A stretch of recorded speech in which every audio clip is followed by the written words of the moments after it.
안녕하세요. 저희가 저번에 집 구하기 영상 찍어서 올렸었는데 몇몇 분들이 도대체 2탄 언제 나오냐, 그때 집 구할 때 어떤 이슈 있다고 얘기하지 않았었냐, 그거 궁금하다 이래서 인스타로 DM으로 물어보시는 분들도 많이 있었고, 시간이 좀 많이 지났는데 오늘 드디어 말레이시아에서 집을 구하면서 좀 주의하면 좋을 점들에 대한 얘기를 해보려고 합니다. 일단 말레이시아에서 어떤 식으로 집을 구하고, 뭐 한국이랑 사실 크게 다르진 않을 거예요. 근데 그래도 보통 어떤 절차대로 집을 구하고, 그 집을 구하는 중간중간에 좀 일어날 수 있는 일, 그리고 어떤 일들을 주의하면 될지에 대한 얘기를 오늘 한번 풀어보려고 합니다. 집 구하는 과정 먼저 간단하게 좀 얘기를 해볼까요? 뭐 요거는 한국이랑 크게 다르지는 않을 것 같긴 해요. 이거는 뭐 다 어느 나라나 비슷할 것 같은데, 저희는 일단 어느 지역에 살지 대체로 지역을 좀 정하고, 그래서 그 지역에 이제 구글맵을 통해서 어떤 집들이 있는지 쭉 체크를 했어요. 이번에는 보람이가 정말 저희가 이사갈 지역에 있는 모든 콘도를 다 리스트업을 해서 이제 그 콘도들을 말레이시아의 아이프로퍼티라는 웹사이트가 있어요. 이게 이제 부동산 중개하는 가장 큰 웹사이트인데, 거기서 이제 집들을 찾아보고 그 집들 중에서도 저희한테 적합한 방이 있는지 찾아본 다음에 이제 에이전트한테 컨택을 합니다. 그 아이프로퍼티라는 앱에도 에이전트 연락처를 가질 수도 있고, 아니면 개인적으로 뭐 소개를 받았거나 개인적으로 아는 에이전트가 있으면은 이제 그 사람들한테 연락을 해서 나 이러이러한 집을 좀 찾고 있다라고 연락을 하면은 이제 약속을 잡아줍니다. 집을 보러 가는 약속 잡아주고, 마음에 들면 이제 계약을 하면 되고요. 아이프로퍼티라는 앱은 뭐 한국으로 치면 직방?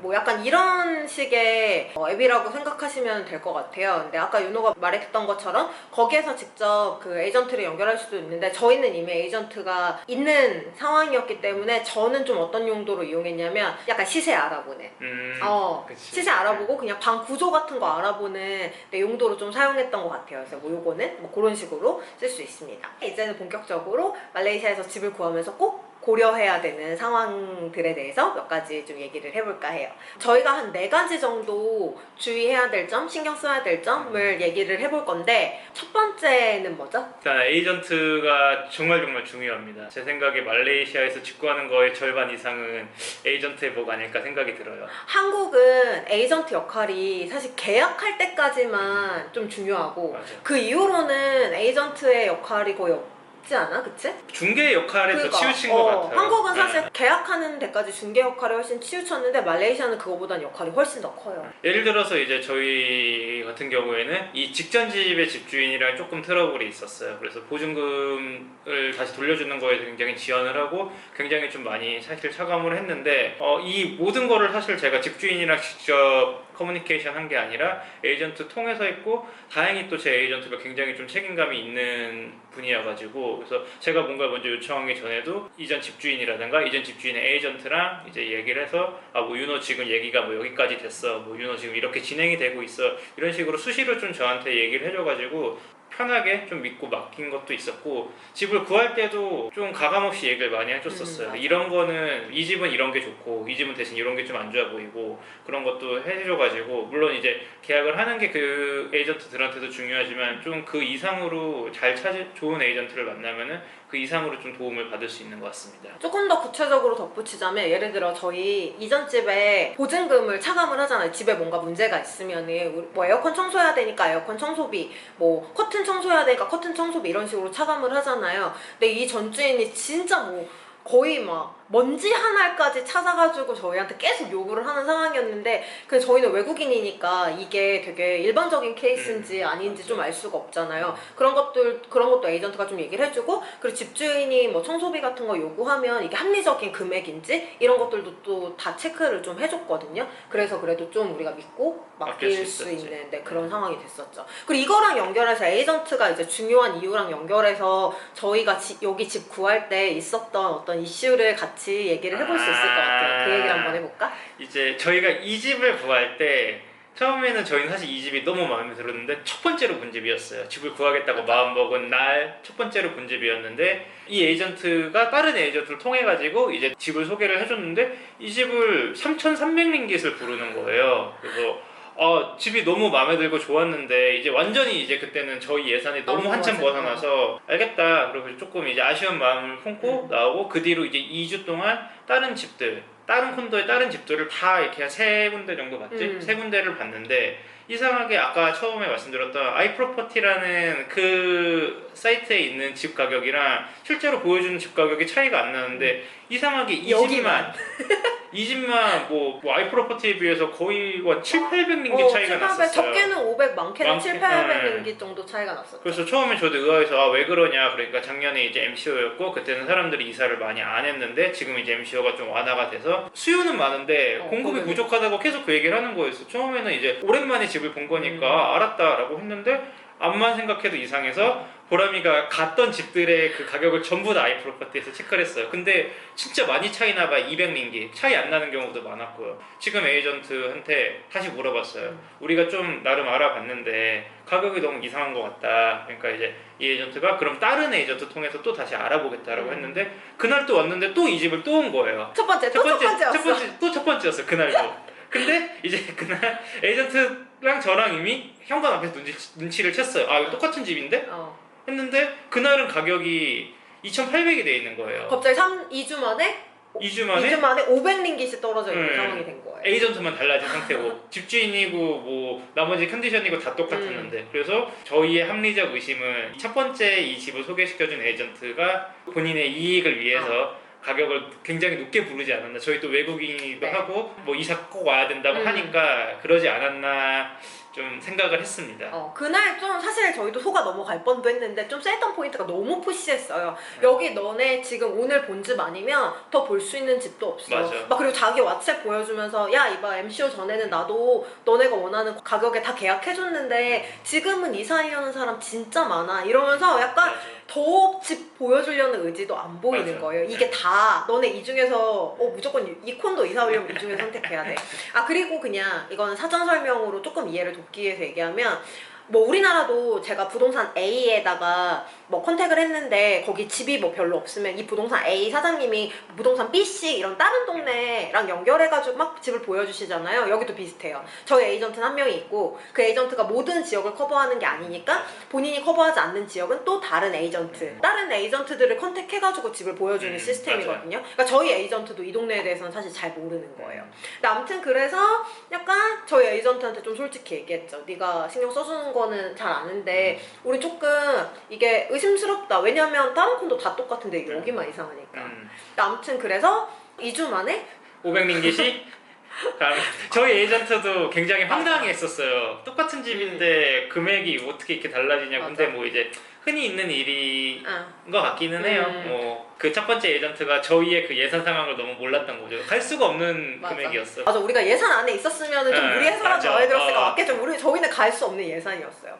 그리고 들어와서 보니까 당연히 여기 여전히 빈집 많고 근데 그 에이전트가 이제 왠지 돈이 많아 보였나 봐요. 한국인이니까. 한국인이니까. 그래서 너무 이제 비싼 금액을 불러서 이제 저희가 좀 의심을 하게 된 케이스죠. 그래서 그 아까 말씀드렸던 아이프로퍼티 어플을 그런 용도로 사용하시면 좋을 것 같아요. 아이프로퍼티는 제 생각에는 굉장히 그 오차 범위가 크지 않은 것 같거든요. 거기에 올라와 있는 가격이 대체로 실제 그 콘도 가격이랑 거의 비슷해서 그거를 약간 기준으로 삼고 집들을 보시면은 이렇게 너무 크게 당하는 일이 없을 수 있겠다. 근데 일단 기본적으로 저희가 이렇게 의심을 얘기하고 다시 뷰잉을 할 수 있었던 건 저희 쪽 에이전트가 좀 믿을 만한 사람이었기 때문에 가능했던 일이었던 것 같아요. 만약에 저희가 저희 속이려고 했던 그 에이전트가 저희 에이전트였으면은 어려웠겠죠? 뭐 아마도 이사 못 왔거나 애매한 데 갔겠지. 그치. 그래서 말레이시아는 정말 에이전트가 중요하다. 그 다음에 두 번째는 그 소음에 대한 얘기를 좀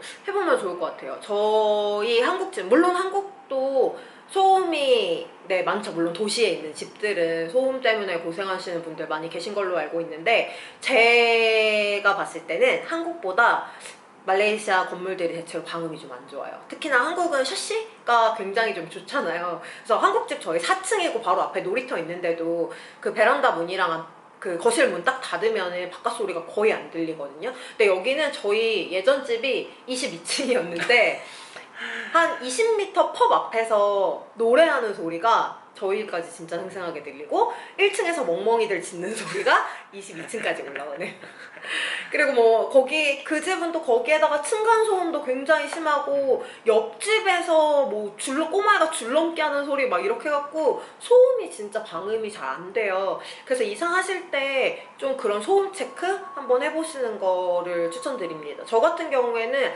처음에 집 뷰잉 와서 문을 열고 닫고 하면서 좀 얼마나 이 문에서 소음이 차단되는지 이런 것들을 좀 체크했거든요. 근데 뭐 층간소음은 사실 뭐 미리 알아본다고 해서 되는 일은 아니긴 하지만 그런 정도의 체크가 필요한 것 같아요. 이제 세 번째는 뭐 이건 사실 말레이시아뿐만 아니라 다른 세계 어디에서 집을 구해도 통용할 것 같기는 한데 집을 무조건 많이 보셔야 돼요. 근데 말레이시아는 특히 좀 많이 보셔야 되는 이유가 뭐냐면은 그 같은 콘도 안에도 같은 비슷한 사이즈의 집이어도 집 구조가 정말 천차만별이에요. 예를 들어서 저희 이전 집 같은 경우에는 저희가 투베드룸에 살았는데 그 집에 투베드룸의 구조가 8개라고 제가 알고 있어요. 그러니까 다 달라. 이게 조금씩 방 조금 여기 있고 저기 있고가 아니라 완전히 구조가 맞아요. 틀려버리고 거기에 플러스 뭐 창문의 방향이라든가 뭐 이런 것까지 다 고려하면은 정말 그냥 완전히 다른 집들이 있고, 게다가 저희는 이제 가구를 사지 않으니까 풀리 퍼니시드 집, 그러니까 가구가 이미 다 완비되어 있는 집에 들어가니까 그럼 또 그 가구들도 제가 취향대로 고를 수 있는 게 아니잖아요. 집주인의 취향이랑 내 취향이랑 맞으면서 그 집의 어떤 그런 것까지 다 맞아야 되다 보니까 굉장히 좀 많이 보셔야 돼요. 그래서 저희 같은 경우에는 1차로 콘도를 먼저 정하고 콘도 정한 다음에 그 안에 유닛을 최대한 많이 보면서 결정했거든요. 그러니까 한국은 뭐 예를 들어 평수가 똑같고 같은 아파트면은 뭐 구조가 방향 같은 건 조금 차이가 있어도 크게 달라지진 않잖아요. 근데 여기는 콘도마다 조금씩 차이는 있지만 정말 한 콘도 안에도 유닛이 아주 다양한 형태로 존재를 합니다. 그래서 요것도 하나의 팁이 될 것 같고, 마지막으로는 대중교통? 대중교통 얘기를 좀 해보면 좋을 것 같은데, 말레이시아 대부분의 많은 분들이 차를 타세요. 제 느낌에 막 저 시드니에 살았었는데 그런 느낌이에요. 중심지에 막 모여있지만 그 교회를 조금만 나가도 이제 다 차 타고 다니잖아요. 맞아. 미국도 아마 그럴 것 같은데 그런 느낌이 굉장히 강해요. 여기는 뭐 기름값도 싸고 뭐 자동차 자체 브랜드도 두 개나 있고 이러니까 제 생각에 다른 동남아권들은 좀 오토바이 같은 거 많이 타고 방콕만 해도 BTS 막 이런 거 많이 타고 다니는데, 말레이시아는 압도적으로 차를 소유하고 차를 타고 다니는 사람들의 비율이 높은 것 같아요. 그래서 뭐 차를 만약에 이용하시는 분들은 그만큼 트래픽잼이 있다는 소리거든요. 많은 사람들이 차를 타니까. 그러니까 출퇴근 트래픽잼을 꼭 고려해서 집을 구하시는 게 필요하고, 만약에 저희처럼 뚜벅이 차가 없는 경우에는 대중교통이 생각보다 촘촘하지 않기 때문에 서울에선 차 없이도 충분히 살 수가 있잖아요. 근데 여기에서는 이제 뭐 그랩을 탈 수 있긴 하지만 매일매일 그랩으로 출퇴근한다는 건 조금 불가능한 많이 일이니까 어렵죠. 그래서 그 점을 조금 한국보다는 고려하셔서 집을 구하시는 게 필요할 것 같습니다. 물론 이것도 어디에서 뭐 집을 구하든 집의 위치는 상당히 중요한 부분이지만, 그런 말레이시아의 교통 상황 들을 조금 고려해서 집을 구하신다면 좀 더 실패할 확률 없이 집을 구하실 수 있지 않을까라는 생각이 들어요. 추가로 말레이시아는 날씨가 여름밖에 없습니다. 이거 되게 너무 당연한 얘기인데 저희는 둘 다 걷는 걸 되게 좋아하거든요. 그리고 저도 사실 지금 이사 온 집에서 회사까지 걸어서 딱 10분 걸려요. 근데 이미 그 아침에 갈 거 아니에요. 제가 8시 반까지 출근을 하는데 아침에 나가서 회사까지 가는데 이미 옷이 많이 젖어 있어요. 땀 때문에. 그래서 사실 이 집 이사 오기 전에는 1km 정도 떨어진 데 가려고 했는데 에이전트들이 막 다 말도 안 된다 이러는 거예요. 그래서 저희는 저희대로 왜 말이 안 되냐, 15분이면 걸어갈 수 있는데 했는데 이게 생각보다 그 워킹 디스턴스, 그러니까 걸어갈 수 있는 범위가 짧아. 그렇게 길진 않다. 그것도 고려하시는 게 좋겠습니다. 그래서 저런 분들도 봤어요. 한 1, 2km 정도 되는데 나 그러면은 그냥 자전거 타고 출퇴근하지 뭐, 약간 이런 분들도 저 봤거든요. 근데 말레이시아에서 자전거 시내에서 타는 거는 사실상 불가능에 가깝다고 보시면 돼요. 인도도 잘 안 돼 있어요. 몇몇 지역 빼고는. 자전거를 타려면 자전거를 들고 자전거 도로가 있는 데를 나가서 자전거를 타는 거지. 맞아. 사실 일반적인 시내에서 자전거로 출퇴근한다? 이거는 거의 불가능에 가깝다고 보시면 되거든요. 다니시는 회사, 그리고 뭐 내가 주변에 좀 많이 소비할 것 같은 어떤 그 환경들 있잖아요. 근데 그 환경들을 좀 고려하셔서 내가 이 동네 안에서도 충분히 약간 충족이 될 수 있는 환경들을 좀 고려하셔서 집을 구하는 거를 추천드립니다. 그리고 제 생각에 어쨌든 한국보다는 난이도가 낮은 편이라고 생각해요. 아무튼 맞아. 오늘 여기까지 그래서 저희가 말레이시아에서 집 구할 때 좀 유의하면 좋은 4가지에 대한 이야기를 한번 해봤고요. 오늘 영상 재밌게 보셨다면 좋아요와 구독도 잊지 말아주세요. 전 다음번에 더 재밌는 영상으로 다시 찾아오도록 하겠습니다. 저 한국 가요. 한국에서 만나요. 와 내일 모레 가잖아. 진짜. 아무튼 우리 다음에 더 재밌는 영상으로 다시 만나요. 안녕. 안녕.